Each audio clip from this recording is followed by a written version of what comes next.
So guys, ito yung itsura ng elevator dito sa lobby. Pagdating naman dito sa side na to, yung reception area, yung pila na yan guys, check-in yan. Mag-check-in. Dito naman sa side na to ay yung access ng The Kowloon Hotel sa MTR station dito sa baba. Yung access ng Kowloon Hotel sa MTR station, sa TST station dito sa baba. So yung exit guys, galing tayo ng The Kowloon Hotel is L4. Makikita nyo dito yung pangalan ng hotel natin, The Kowloon Hotel. Nandito na tayo ngayon sa The Kowloon Hotel sa Nathan Road, TST.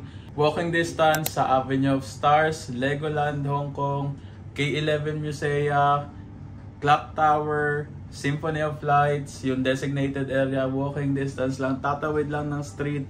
Simulan na natin ang room tour. So nandito tayo sa loob ng ating room. May malaking salamin dito. Nandito na rin yung mga luggages namin.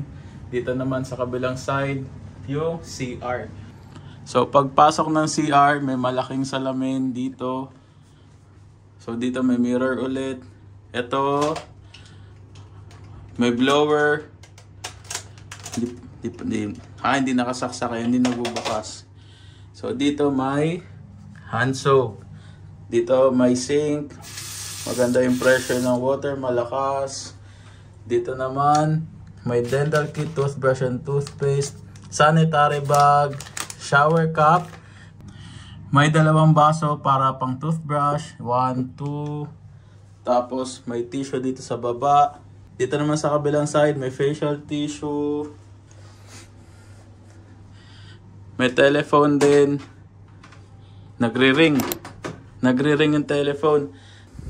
So dito naman guys yung ating bowl. Malaki din yung seat. Kasyang-kasya kahit big size. Ito naman yung ating shower area.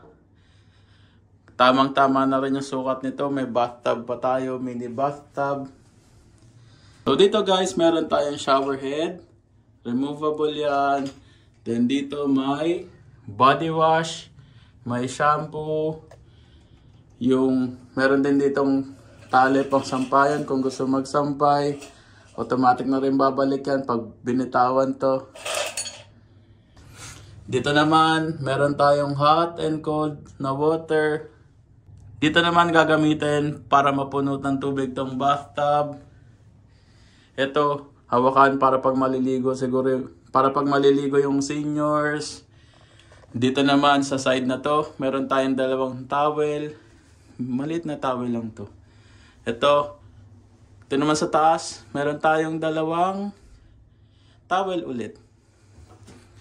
So meron tayo ditong curtain para pag nag-shower, hindi kakalat yung tubig dito sa baba. Para yung tubig nandula sa loob ng bathtub.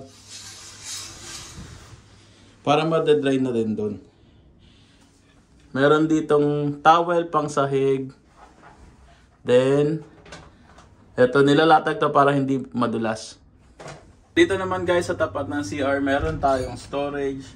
Meron tayong dalawang bathrobe. Meron tayong kabayo para sa plancha. Dito naman sa baba, meron tayong plancha. Ito yung plancha guys, nasa lalagyan. Dito yung lagayan ng pang-refill ng tubig. Tapos sa baba naman, meron tayong dalawang hotel slippers. May logo ng hotel. Meron tayo ditong plastic bag. Meron tayo ditong laundry bag. Dito naman sa tabi, sa kabilang side, meron tayong safe. Malaki yung safe oh. Kasya yung haba. Kalahati nung braso ko kasya. Dito pang safe. Dito naman sa baba, meron tayong mini ref. Wala siyang laman pero itong tubig na to is kasama sa complimentary water ng hotel. Ito naman sa amin na to, baon namin to. So kung meron kayo ilalagay, kasyang-kasya naman dito yung mga baon. So dito naman tayo guys sa ating bedroom. Unahin na natin tong side dito. Meron tayong ilaw doon, may extension, may patungan ng gamit. Ito may fan, humidifier or dehumidifier. Dito ang ating dalawang single bed. Dito. Sa likod ko naman, may TV, may welcome message pa. So dito sa kabilang side, meron tayong ilaw ulit. Ang lambot ng kama. Meron tayo ditong telephone. Meron tayong remote ng TV. Meron tayong pen and notepad from the Kowloon Hotel. So ito, storage. Storage, pwede. Dito naman, may working table. Ganda. Ito naman yung ating key, room 1214. Ito naman ay brochure ng restaurants. And brochure pa rin ng restaurant. Ito guys, kung makikita nyo, napakaganda ng view rin natin dito sa The Kowloon Hotel. Kitang-kita tong tapat na hotel natin, ang The Peninsula. Diyan nag-shoot dati ang movie ni James Bond. Kung nakikita nyo to guys, yan yung YMCA na nasa isang video natin. Tingnan nyo guys, gaano kataas yung The Peninsula. Wow, ang taas. And nasa 12th floor na tayo dito ah. Ito, yung kalsada sa baba. Kitang-kita rin dito. And ito guys, yung busy street na yan. Yan yung kahabaan ng Nathan Road. Sa katawid naman ng hotel guys, dito sa tapat, ay ang Sheraton Hotel. So yan guys, tapos na tayo sa ating room tour dito sa The Kowloon Hotel. Napakaganda ng location ng hotel na to guys. Super recommended.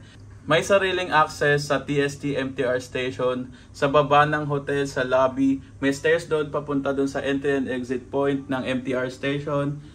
And yun nga guys, no, walking distance siya sa Avenue of Stars. Tatawid ka lang talaga ng kalsada, makakapunta ka na doon. Yung K11 Musea, napakaganda. Legoland Hong Kong, katawid lang din, nasa tapat lang din. Yung Clock Tower, yung mga Hong Kong Museum, Hong Kong Science and Art Museum, nasa tapat lang din. Kung galing airport guys, nandyan lang din sa tapat ang A21 bus stop. Middle Road yung bus stop name. And napaka-accessible talaga ng hotel na to. So, super worth it. Nabook ko to sa Klook guys for 5,000 a night. Dito kami for 1 night lang. And dito ko na rin sasalubungin ng birthday ko. March 7 ngayon, March 8 ang birthday ko. Ilang oras na lang birthday ko na din. Nandito kami ni Kuya. Mag-countdown na lang kami dalawa. And tatawagan ko na lang din sila mami, mga kapatid ko. And syempre guys, huwag nyo kalimutan gamitin ng ating Klook promo code, Myron Parinas. 5% sa hotel, 3% sa attractions or activities. Pwede rin pocket wifi, SIM cards, anything basta available sa Klook. Pwede nyo gamitin yung ating code except Disneyland and Ocean Park dito sa Hong Kong. Thank you guys for watching. Maraming salamat. Subscribe na rin kayo. Follow nyo ako sa aking mga social media accounts. Until next video, thanks for watching. Bye!